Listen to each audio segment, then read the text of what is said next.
Morning to you all, and you're welcome to this morning's Signpost webinar. I hope you're well wherever you are. This webinar is brought to you by Teagasc in association with Dairy Sustainability Ireland, the National Rural Network and Food Drink Ireland. My name is Pat Murphy, Head of Environment Knowledge Transfer with Teagasc, sitting in for Mark Gibson while he takes some well-earned leave. I'm joined this morning by Catherine Keena, Countryside Management Specialist with Teagasc. She will be handling the questions. Catherine, you're welcome. Good morning from Teagasc Dalton, Pat. It's timely that we're joined by our guest today. Fergal Monaghan is Project Manager with the Hen Harrier project. Good morning, Fergal. Good morning, Pat. We think we're heading for some consultation process in relation to the agri-environment climate schemes over the next week or so. Yeah, I understand the public consultation is imminent. It's a very exciting period, and I hope it's the beginning of an agri-environment climate measure with more ambition to deliver for the challenges that we face. You've been managing the the Hen Harrier project now for a number of years. Yeah, Pat, I was a farm advisor for 22 years before that. I spent a lot of time working in upland areas, particularly in Connemara and around the west of Ireland. But we've been running the Hen Harrier project since 2017. It's a pilot project, but it's quite large in scale. It is a budget of 25 million. We now deal with 1,500 farmers and close to 40,000 hectares of land. So I think one of the most important things we've learned in it is that it's feasible to take this approach at scale. And I think it has a lot to offer in informing the next CAP. Okay, well, without further ado, your presentation, I think, should give us some insights into the learnings you've had over a period of years and the potential impact that might have, or the potential implications of that for agri-environmental schemes. So if you want to share your screen, and we'll fire ahead with your presentation. Just to remind you that if you have questions for Fergal, to use the Q&A. We have turned on live transcript, but if that's annoying you or you don't need it, you have the option to switch it off at the bottom of your controls. So Fergal, if you're ready. Okay, thanks, Pat.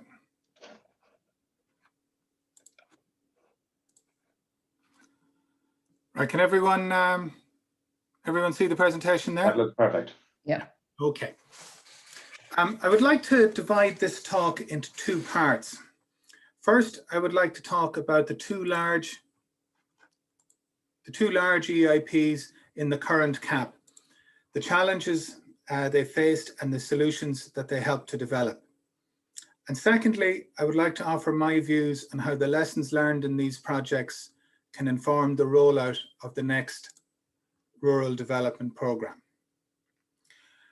Ireland's current RDP introduced the European Innovation Partnership Model to support the delivery of ecosystem services.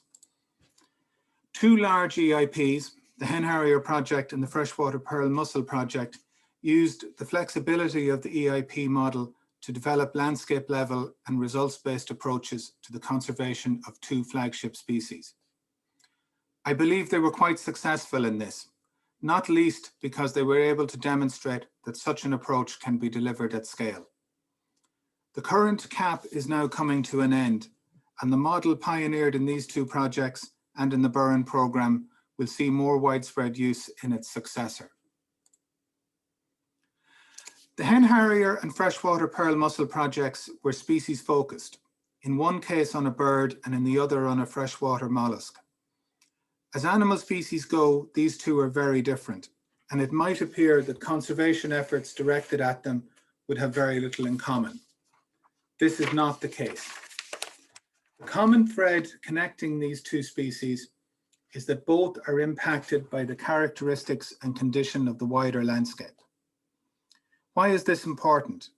The Freshwater Pearl Mussel and the Hen Harrier provide good examples of not only why action at the landscape level is needed, but also of the range of ecosystem services the conservation efforts directed at these high-level indicator species can deliver. These include co-benefits for other species, for habitats, for water quality, for flood and wildfire resilience, and for carbon capture and storage. But there is another way of looking at this. It is the delivery of these ecosystem services that enables the conservation of those flagship species.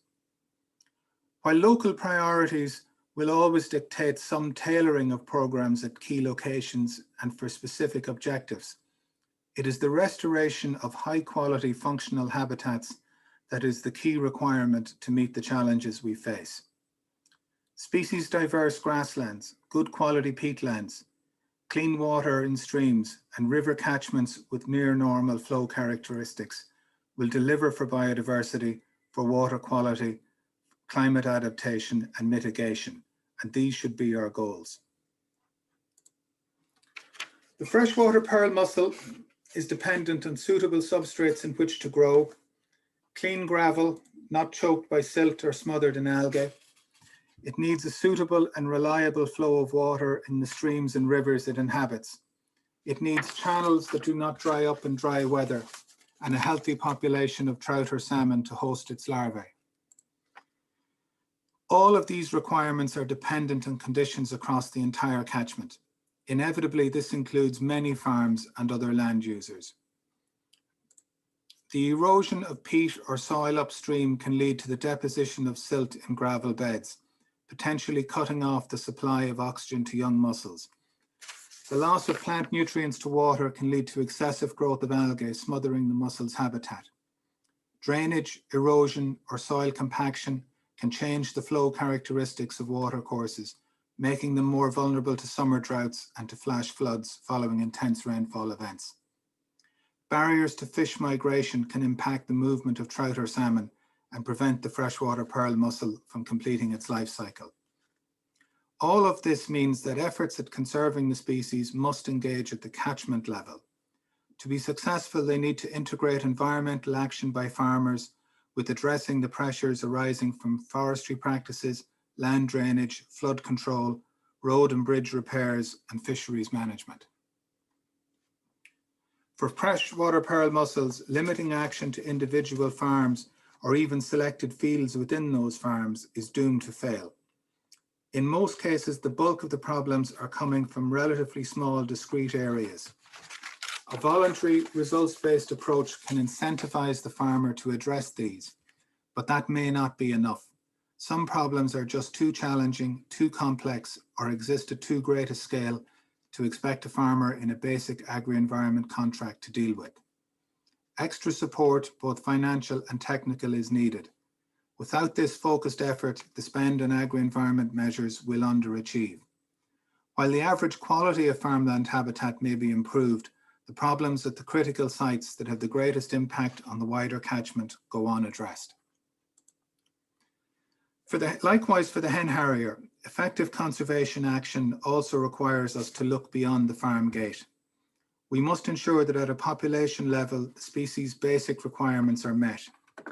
Hen harriers need safe nesting and roosting habitats, an adequate supply of prey, and protection from excessive nest predation and disturbance.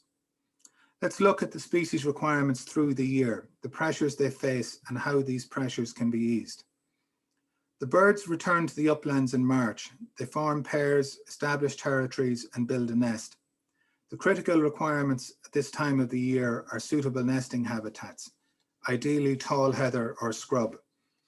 The pressures that impact on the species at this stage are not only those that affect the availability of these habitats, but also those that may deter the birds from utilizing them, or those that expose them to disturbance or predation. At this stage, the birds have not yet invested in egg laying or rearing chicks, and they are easily spooked, often abandoning an otherwise suitable territory. Tree felling, the use of machinery or off-road vehicles, wildfires, free-ranging dogs, or people approaching the nest can all frighten them off. Forestry plantations can lead to an increased vulnerability to predation, possibly creating ecological traps where nest failure rates later in the breeding season are likely to be very high. So it is not enough to say to the farmer that you should allow more scrub to develop.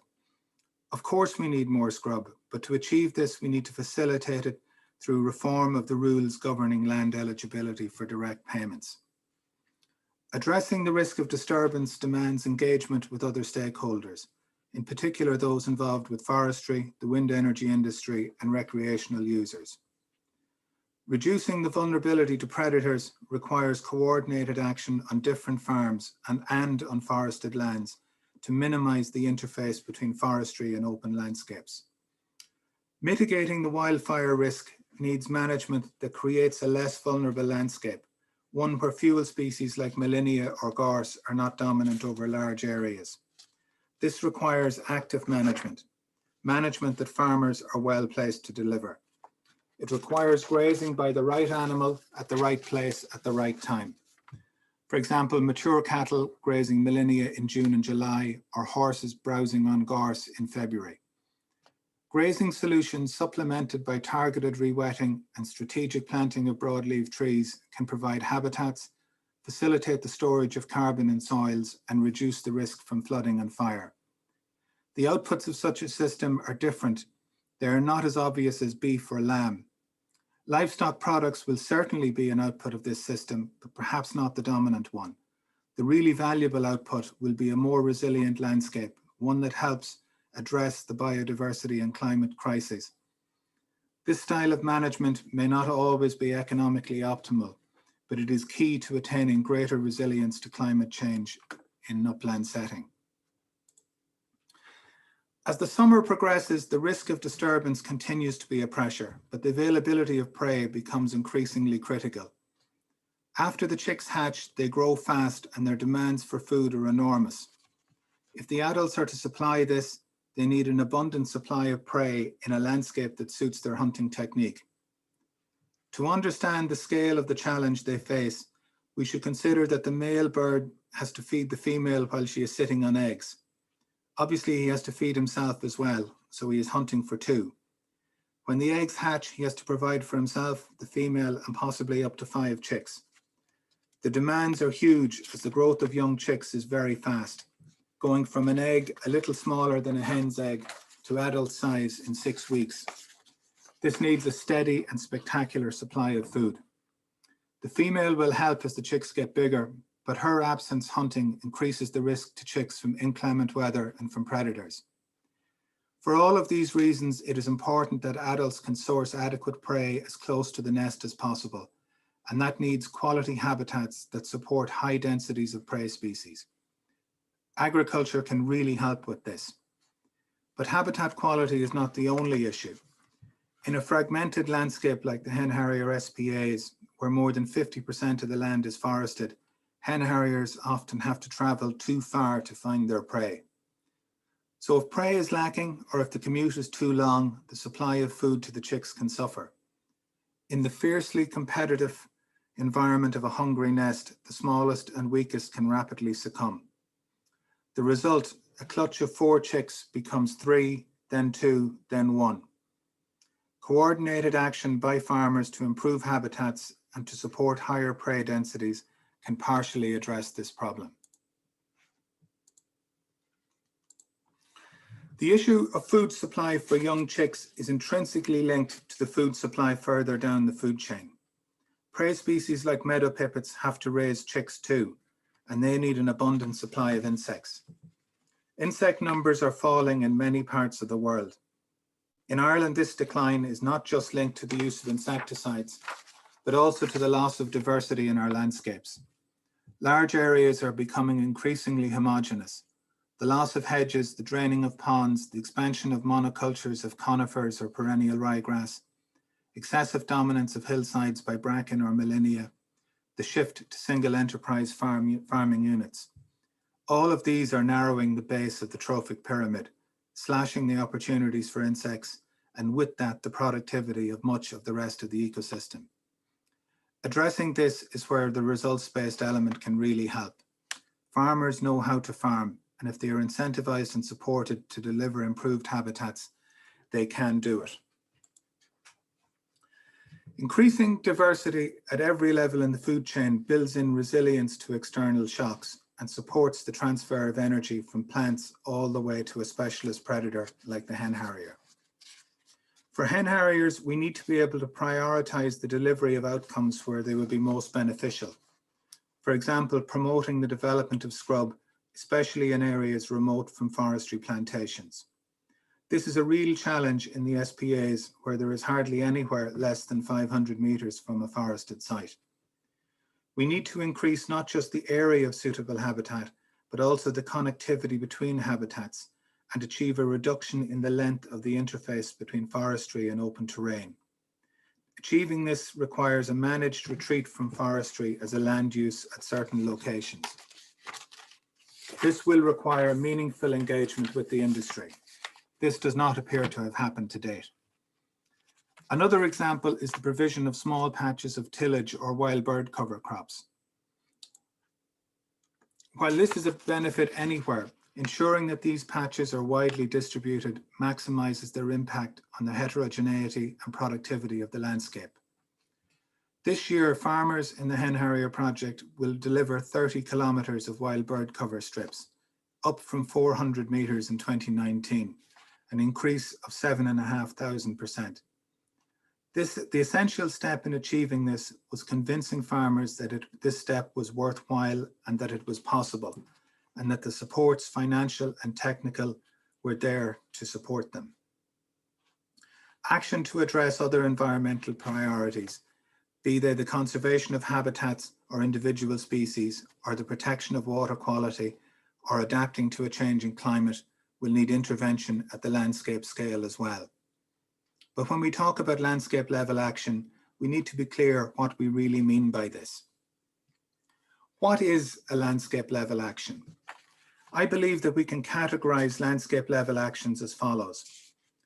First, actions which have a beneficial effect beyond the farm.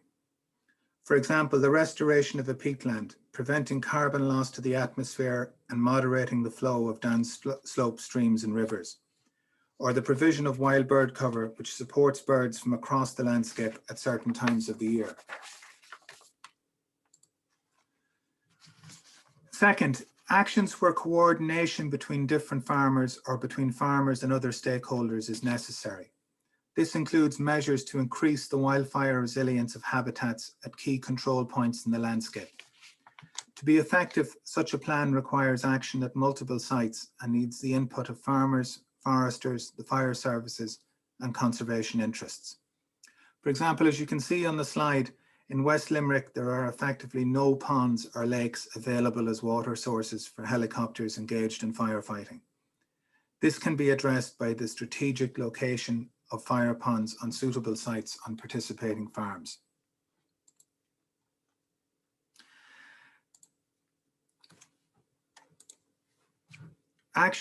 Actions which require cooperation between groups of farmers if they are to be fully effective. For example, on commonages, where delivery of improved grazing management may require supporting infrastructure and management of the number and type of animals and the spatial and seasonal focus of grazing.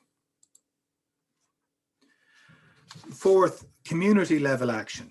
These are actions or payments to engage the rural community, to give farmers a stake in the value of what they achieve.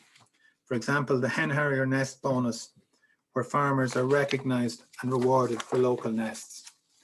This was a measure that accounted for less than 10% of the Hen Harrier project budget, but has dramatically improved the public perception of the species in SPA areas.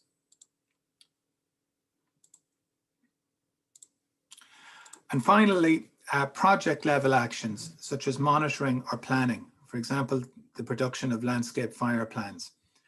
These are required to support and inform the delivery of actions elsewhere. So how do we restructure the delivery and rollout of agri-environment schemes to incorporate not just a farm level results-based element, but also the delivery of landscape level interventions? I believe that we need to start with a clear definition of what our priorities are, how these vary across different landscapes, and on how they interact with farming practices and other land users. This means that one of our first tasks must be the production of local area plans for Menu B areas. For the most part, logic dictates that these are based on river catchments. I see these plans identifying the local priorities, whether they are the conservation of key habitats or species, or action directed at securing carbon stocks or climate adaptation, or helping the landscape and stakeholders become more resilient to the growing threats from climate change, like wildfires or flooding. This plan will determine the training needs for farmers, for farm advisors, for project teams, and for Department of Agriculture, Food and the Marine staff. It will also identify the skill sets that will be required in the individual project teams working in these landscapes. The plan will also need to determine the monitoring and planning required to support the delivery of landscape level interventions and on the methodology for delivering these. This is a big challenge and the window for completing it will be short. To be successful, it will need engagement with the full suite of stakeholders: DAFM, farm advisors, MPWS, forestry interests, local authorities, and most of all, with the farming community.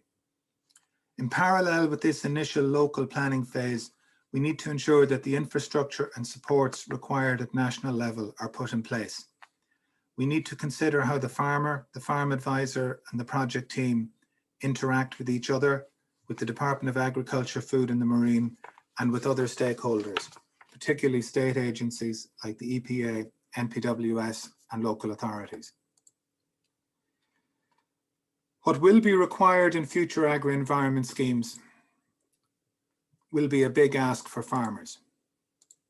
Outside of the Burren and freshwater pearl mussel catchments and the Hen Harrier SPAs, most farmers have little experience of results-based projects or landscape level actions. The new local teams will need to embark on a considerable outreach program in 2022 to raise awareness and to involve farmers in the production of a local area plan. Considering the fundamental change of direction, the transition from a prescription-based to a results-based agri-environment scheme, a certain amount of hesitancy from some in the farming community is to be expected. To address this, we need to engage farmers early, particularly the early adopters, to support the rollout of the program in Menu B areas. Many people are naturally risk averse. Farmers are no different. They need the reassurance of positive reports from early adopters, particularly from trusted friends and neighbours. These people from within their own community have far more influence on them than any farm advisor, DAFM official or politician. We need to engage them early. We need their help. There is a pressing need to remove barriers to entry that may exist. Agri-environment schemes need to be easy to access. We cannot go on with a system where a farmer's first experience of an agri-environment scheme is a bill from their advisor. There is a real need to ensure that the application process is efficient and fair, the programs are accessible, and that the farmer is not hit with upfront costs before they have a contract. In the Hen Harrier project, we used a simple one-page expression of interest with just the farmer's name, address, and herd number. There was no need for a plan to be produced in advance, and there was no cost attached to the application process. I believe that a similar approach could and should be used in the agri-environment schemes of the future. We also need to look at the constraints that advisors and farmers will face in the delivery of a new program. For the farmer, the land eligibility problem has to be dealt with once and for all. We need to keep the application process simple, and we need to support the farmer in delivering for the future. The new structures that will be put in place must consider the impact of their decisions on farmers. The new procedures must not load the farmer or the advisor with additional tasks just to ease the admin burden elsewhere. Ultimately, the farmer will have to do most of the work. He is at the sharp end, and he is the one from whom the greatest ask is being made. Other stakeholders should remember this. For advisors, this means recognizing the huge amount of work involved in assessing tens of thousands of fields in a 2 or 3 month assessment season. If this is to be achieved, the advisor will need a significant amount of training, much greater than anything provided to them in the past. They will also need the ability to draw on technical support when and where they require it. We need to ensure the optimal use is made of the advisor's time. This means getting them out of the office and onto the farm, and it means giving him or her the tools they need to do the job. But the role of advisors has to change. The advisor has to become closer to the core of the project. At present, the advisor provides a service to the farmer. That's it. This is an underutilization of a valuable store of local knowledge. The good, committed, conscientious advisor must be enabled to contribute to delivering solutions at a local level as well as at the farm level. They must be seen as partners in a joint enterprise. We must invest in their training and continuous professional development, but we must also insist on high standards. There are still too many who, because of habit or training, have the wrong mindset for this work. If they cannot change, they must be encouraged to move on.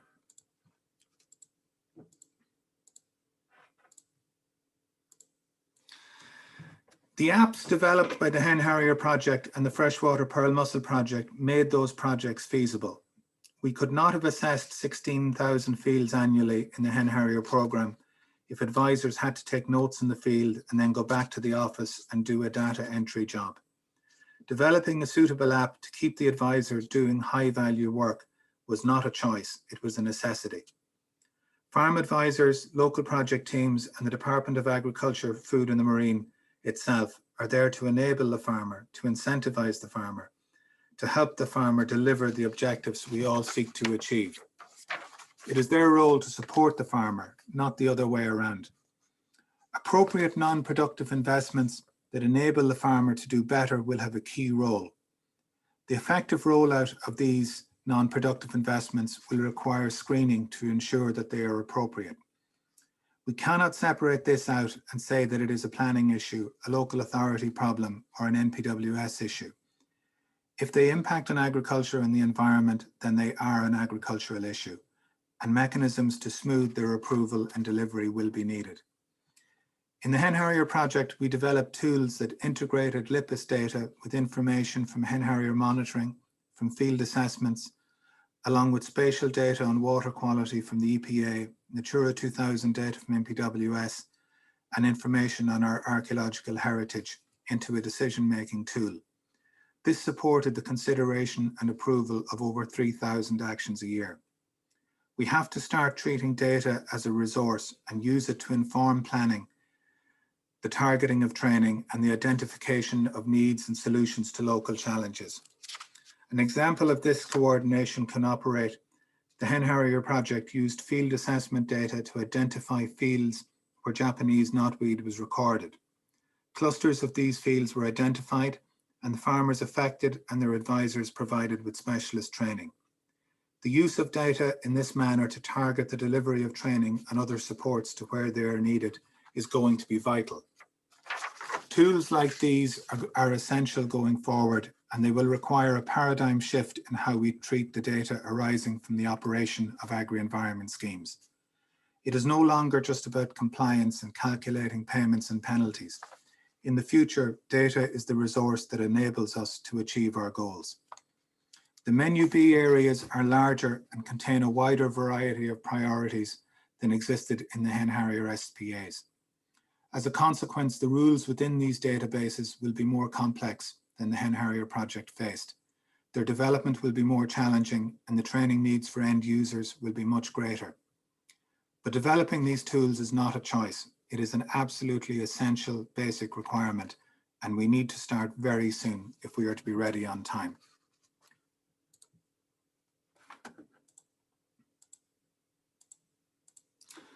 The local teams are a vital link in the implementation of new higher ambition agri-environment schemes.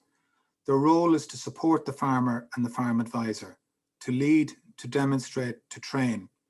But they must be solutions focused, both at a program level and at the farm level. They must be enablers that assist the other actors to achieve our shared objectives. The role will be challenging, but I believe it will be exciting and fulfilling. It is a role that we must be able to attract our brightest and best to fill. But we need to plan how these local teams are going to be structured.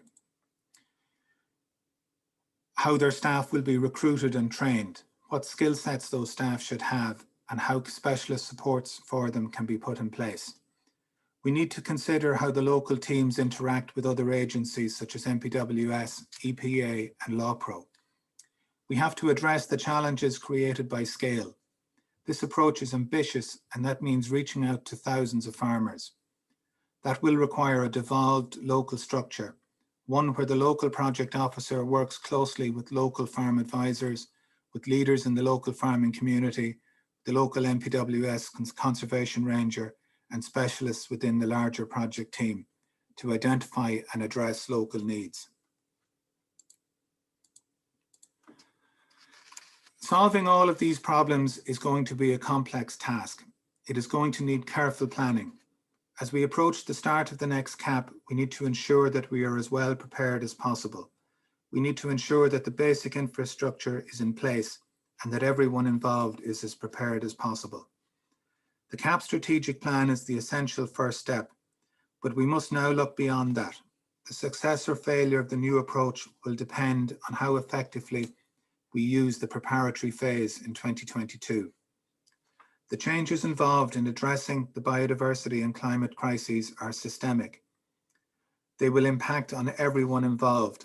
They will affect how the Department of Agriculture, Food and the Marine, how farm advisors, and most importantly, how farmers go about their work. What agriculture as a community, as an industry, what we as a society are about to embark on holds a lot of promise. I believe we have an opportunity now to address the many challenges that we face. And yes, I believe it can work. I'm excited by it, but I know it will require changing everything about how we look at our respective roles, how we work and cooperate with each other. It can be done, but we need to be ready and willing to get it done, and we need to start straight away. Okay. Thanks very much, Fergal. Okay. If you'd just stop sharing there now.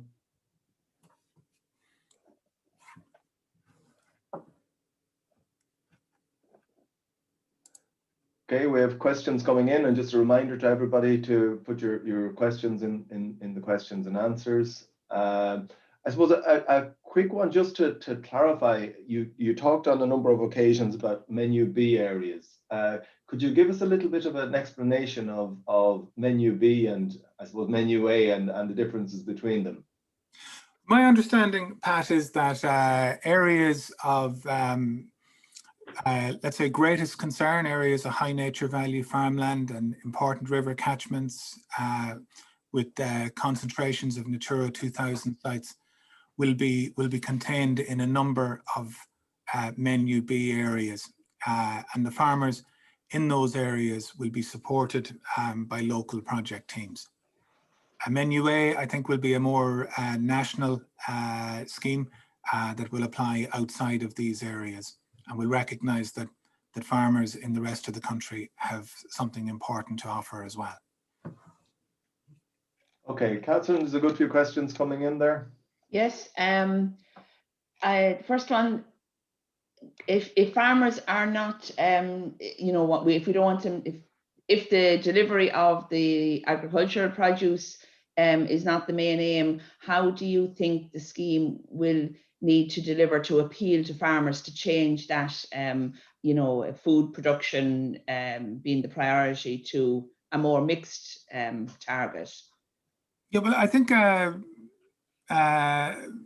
food production, and particularly the production of high quality beef and lamb in these areas will always be a valued output from farms. These landscapes were created by agriculture, by the influence of farmers over thousands of years, and maintaining them is going to continue to require farming activity. But it's a type of activity the delivery of which will have to be adjusted slightly to accommodate the delivery of other outputs. So it's not a case of conservation versus agricultural production. It's a case of integrating the two in a manner that benefits the farmer. But I suppose even to get them to move away from being food only, Yeah, there's a big culture shift involved there, and it's a big ask, and it's something that the department and that the people who are involved in the local project teams of the future are going to have to make a real effort to deliver. And to do that, they're going to have to engage with farmers and use leaders within the farming community to sell that message.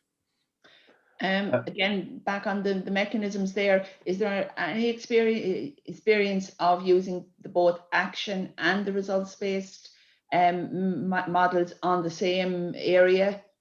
Yeah, well, at the moment, the Hen Harrier project and the Pearl Mussel project, they're results-based projects, but they sit on top of GLAS, which is a prescription-based project. So there is experience at the moment. 90% of the farmers in the Hen Harrier project are also in GLAS. So the two operate hand in hand at the moment, but there are disadvantages to that as well. And one of the disadvantages is that it greatly increases the transaction cost for the farmer. It increases the risk of mixed messages between two different approaches. And it also creates a certain audit risk about double payments. So it's the marrying of the two approaches is something that would require a lot of care. Fergal, you talked about the role of the advisor and the potential change role of the advisor. Could you give us what your kind of vision for the ongoing role of an advisor throughout the process of an agri-environmental scheme might be? Well, I think at the moment, the role of the advisor's role is as a service provider to the farmer. So in the context of schemes like GLAS, we have the department, we have the participating farmer, and then on the far side of the farmer, we have the advisor. I think we need to bring the advisor much closer to the center of that relationship. I think we need to have more of a triangular relationship between those parties. And we need to use the knowledge that advisors have built up of farming in the areas that they're active in. We have to look on that knowledge as a resource, and we have to utilize it in the delivery of these programs. And one way I see it doing that is through a concept of local area partnerships. While we might have menu B areas that cover the bulk of a county, we have to bring the interaction with the farmer down to a much smaller level than that. So I see, project staff on the local teams perhaps dealing with maybe something in the region of 400 farmers each. And I see them meeting, several times a year with a local area partnership consisting of local advisors and local farmer leaders, perhaps MPWS staff based in the area, to identify what the challenges are locally, what the training needs are, and how to deliver those solutions locally, and not to be depending on the top-down delivery for them. For that to work, is there a need for the schemes to be more dynamic than they would have been in the past? And you talked, I think, a little bit about changes as you went along in the Hen Harrier project. Yeah, I think one positive note there is that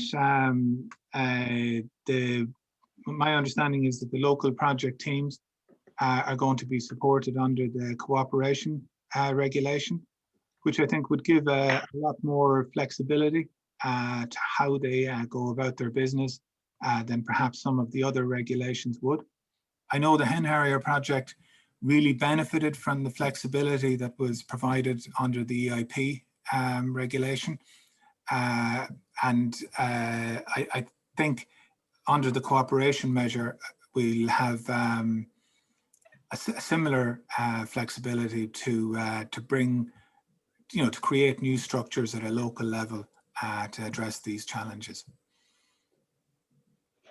Catherine? Can I come back to just a couple of technical ones there too, on somebody wondering about the altitude range for the Hen Harrier, and a follow-on one there about the habitat value of clear-felled conifer forestry on the peat soils. Yeah, the altitude of Hen Harriers, well, most of the Hen Harrier breeding sites are in areas that I would describe as hilly rather than mountainous. In the past, I think there were records of hen harriers in the Wicklow Mountains, but today most of them would be in upland, hilly, rather than mountainous areas. So perhaps in the region of 100 or 200 meters above sea level, rather than significant mountains. The second question there, Catherine, was in relation. Was the value of the clear fell forestry for the hen harrier? Look, in the short term, when we get forestry clear fell, we often get an explosion of pioneer plant species that come in and establish in this newly cleared habitat. And they can, in the short term, be very good for supporting insects and for supporting small birds. There are problems with that. One is that under the current system, forest owners are obliged to replant. And in most cases, they're obliged to replant within 2 years. So the short-term benefit that's provided by recent clearfell is just that, short-lived. And the replanting process often, particularly if it's delayed for 2 years or more, the replanting process often involves clearing that vegetation with herbicides, and that reduces its value post-planting. Okay, and Pat, I see another one there about could Fergal comment on the results of the breeding success rate of the hen harrier across all the areas where the project is? Are numbers up or down? Right, okay. The breeding success rate is an interesting metric. One thing I think that's been learned in the hen harrier project through our annual monitoring is that breeding success is quite volatile, and that there are good years and there are very poor years. In 2019, we had an exceptionally good year with 81 chicks fledged. Unfortunately, 2021 is going to be a very poor year. I think the number of chicks they're not confirmed yet, and there's still a few active nests, but they're probably going to be in the mid-30s. What are the reasons for this? I think in relation to 2021, probably the dominant reason is the weather conditions in May and early June. I think they were a big drag on breeding success this year, but I think this is a long-lived bird, and it's a bird that in most pairs will get numerous opportunities to breed. And I think perhaps in the past it was underestimated the importance of the occasional very good year like we had in 2019. On the other side of it, if we take a longer term view and look at the number of breeding pairs, we've had an increase in the number of breeding pairs across the SPA network since the project started, particularly in Munster, in the Mulliganish to Mushramore SPA in Cork. I think we had 1 pair in 2017 when we did our baseline study, and we've had 5 pairs this year and 5 pairs last year. So we're very happy with that increase. In the stacks to Mulligararks, West Limerick Hills and Mount Eagle, which is the largest SPA, the number of breeding pairs in our first year, I think, was 27. And again, it's not confirmed yet, but it's looking like it'll be around 34 this year. So that's quite a substantial increase. In the other SPAs, in the Slieve Octies, that SPA, the population has been in a long-term decline since the SPA was designated, but it's been stable at I accept, a much reduced level for the last 3 years. And while it's not confirmed yet, there is a possibility that we might have a slight increase this year. And if that's true, that will be hopefully be a turning point in the fortune of the species in that SPA. The other 2 SPAs then, the other 3, the Slieve Phalums and Silvermines, I suppose in common with the Slieve Blooms, the population continued to rise after designation, but has settled at a lower level since about 2015, 2016. Slieve Bay is a difficult one because it's a small site adjacent to a much larger area in Northern Ireland, and the numbers are influenced very much just by birds moving over and back across the border. So it's difficult to look at in isolation. So overall, a lot of volatility in chick numbers from year to year, but we're happy with the improvement in the number of breeding pairs. But we believe we can do a lot better. Question here in relation to contribution to, I suppose, the overall science. You're collecting a lot of data. You're building up a lot of knowledge between advisors and your project team. How is that being brought into, if you want, the scientific body of work, or to what degree are you engaging in production of papers or a more science-based approach? Well, we're supporting two PhD candidates, one both in GMIT under Dr. James Moran.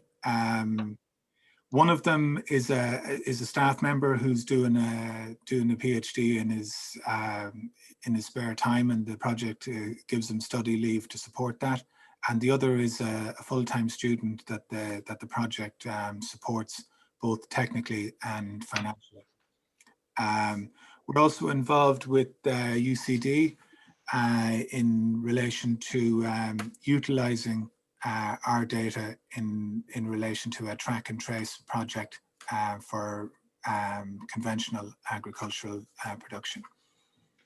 There's a question there around the EIPs were brought in the last CAP reform, and there was the 3 big ones and then a number of smaller ones.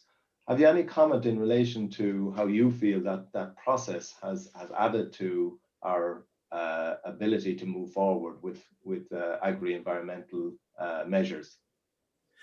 I think it was the introduction of or the utilization of the EIP model particularly for the large scale projects was a very brave move by the department at the time. It was very innovative, and it was almost unique in Europe. I think elsewhere the EIP model was used for shorter term, more discrete, generally technical related challenges. I think Ireland was the only one to use it for large-scale approaches to agri-environment challenges. I think it was, as I said, a brave move and a far-seeing move, and I think it's done a lot to demonstrate that this approach is feasible at a large scale. We've had pioneers in this area like Brendan Dunford and Sharon Parr in the Burren project, but they were constrained by budget and by geography and dealt with 300 or 400 farmers, and we needed to go a step beyond that to demonstrate that approach was deliverable, was practical for thousands of farmers. And I think in hindsight, that's probably the most important achievement that the Hen Harrier project has had, and I would hope that the lessons that we've learned will inform the rollout of these Menu B project teams. There's a question there. Can you give an example of how the Hen Harrier project benefit from the flexibility allowed, that you're allowed to change the methodologies as you go along? Yeah, well, one feature of mainstream agri-environment schemes is that the rules are fixed. They're fixed at the very beginning, and change midstream or the ability for adaptive management is quite constrained. And I think that wouldn't have suited, it wouldn't have been viable for a project like the Hen Harrier project, where we had to be able to learn from our mistakes, and where we had to be able to adapt to changing circumstances and to changing opportunities. So I think the flexibility of the EIP model was absolutely essential. I don't think what we've done and what the Freshwater Pearl Mussel Project have done and what some of the smaller EAPs have done would have been feasible under any other regulatory measure. Catherine? Yeah, I have a few there relating to back to the you spoke of a managed retreat from forestry, and I suppose, are you talking about new plantings there, or maybe a change in the replanting option? And then I have a couple of follow-on ones. But Forestry, look, is a very contentious issue, and it's not for me to determine what forestry policy should be, but there are things that can be done to mitigate the impact of forestry on upland habitats. You know, like it or not, it's now a shared landscape. It's a landscape that agriculture has to share with forestry. But as I said, there are things that can be done, and one of the most important of those is to look at consolidating the shape of forestry plantations to reduce the length of that interface with open terrain.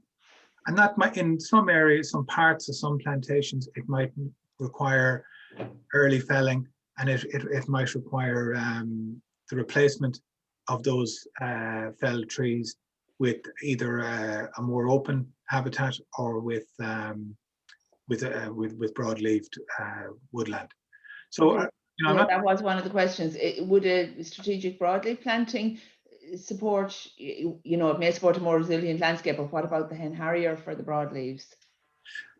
Yeah, well, you know, I said earlier about having the right animal in the right place. Well, I think you can say the same about the tree. You know, the right tree in the right place.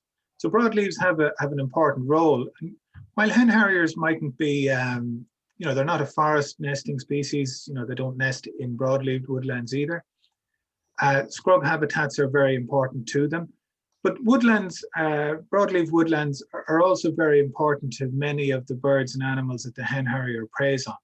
So to the extent that they contribute to ecosystem functionality and again, a prey base that the Hen Harrier can exploit, then they are potentially very useful. Okay, and just one final one there on the forestry, the belief that young plantations provide good nesting sites for them. I know you touched on it before, but just to comment, you know, on that again. You know, the Hen Harriers do nest in young plantations. There's no doubt about that. But to a large extent, that's because of the lack of suitable or more suitable habitats elsewhere. You know, the highest success rate of for Hen Harrier nests is in patches of scrub and in tall heather, particularly where they're remote from forestry. The big danger with Hen Harriers choosing to nest in young forestry is that it can act as an ecological trap, and that the failure rate of those nests from predation tends to be much higher than those that nest in more traditional settings. So yes, they are used by Hen Harriers, but that's not necessarily a positive development. When you talk about predation, what are the key predators that cause problems?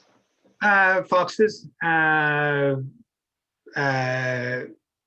marten, other birds, grey crows, occasionally even other birds of prey. Look, predation is a normal. It's a normal event. You know, that's the Hen Harrier itself preys on meadow pipits and skylarks. So a certain amount of losses to predation can be expected. The problem is where those losses become unsustainable. And very often that's because of a change in the structure of the landscape and the habitats. So, you know, we have to look at, at addressing that of bringing predation losses down below that sustainable level.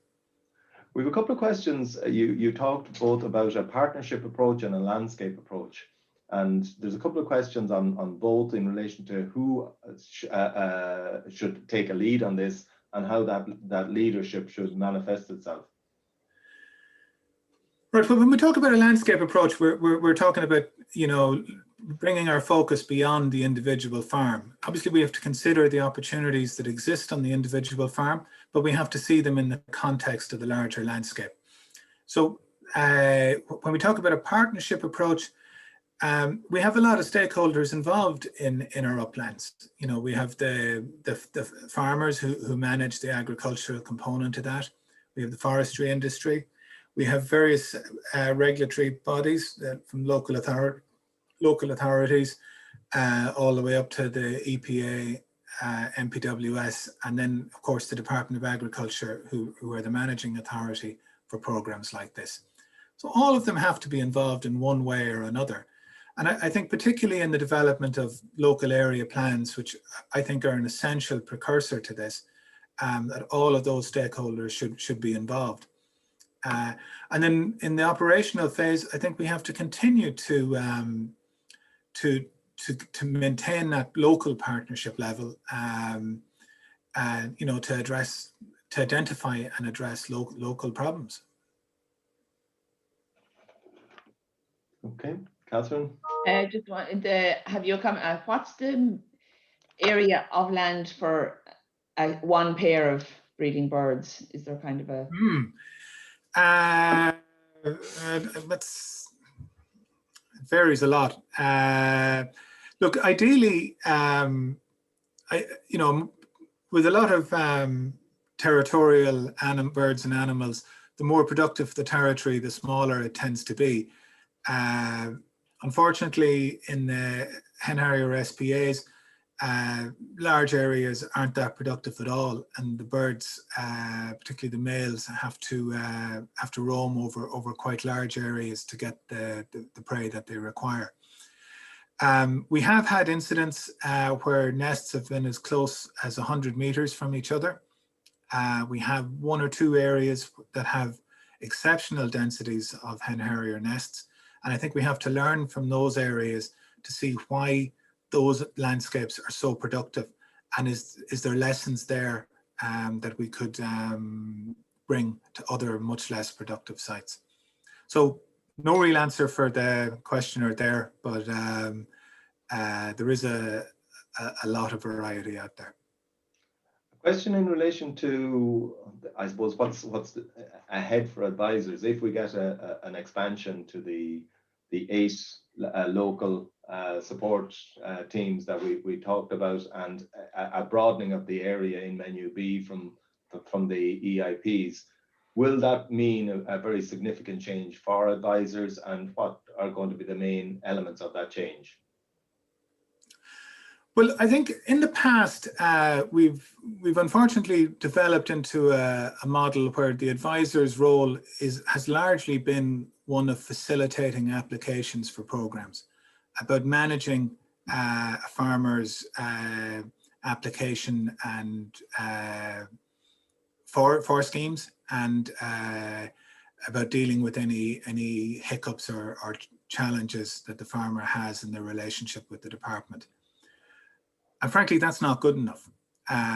What we need to do is we need to bring the advisor out of that role, out of the application process, and bring them into the field and give them a problem-solving role. They should be there to assist the farmer to do better, not to manage administrative functions in relation to scheme applications. So I think it's a huge change for advisors, and it is going to need a big investment and an ongoing investment. Not just when I say investment, not necessarily talking about a huge amount of money, but a huge amount of focus on upskilling advisors and providing them with opportunities to develop their skills and to develop their capacity in this area. Okay, I think we've run out of time. I think really enlightening, really challenging talk in terms of where we need to go to do things right. I think congratulations to you and your team for the work you've put in, and anyone who's an innovator has to make the mistakes and figure out ways. And I think there's been a huge degree of success there in doing that. So congratulations on that. And I'm sure you're going to be playing a major role in what's coming down the line. So thank you very much for your time this morning and for your sharing with us your thoughts. Thanks for that, Pat. And I can assure you there was a huge amount of mistakes. I hope that we've learned from some of them, and that the people who come after us will have the benefit of not having to learn by their own mistakes. So if we can do that, it'll be a job well done, you know. So thanks very much. Just to say that the webinar today is brought to you in association with our partners on this process, Dairy Sustainability Ireland, the National Rural Network, and Food Drink Ireland. And as always, I'd like to express our thanks to our production team of Yvonne Marr and Andy Boland. And next week, we're joined by Sarah Vera from Waterford Institute of Technology, and she was formerly a member of the Agricultural Catchments Programme, talking to us on managing nutrient runoff from farmyards. So until then, stay well and enjoy your week. I suppose most people are taking leave, so if you are, enjoy it, and hopefully we'll get some weather that's appropriate. So thanks very much, and thanks again, Fergal and Catherine. Thank you. Bye-bye. Bye now.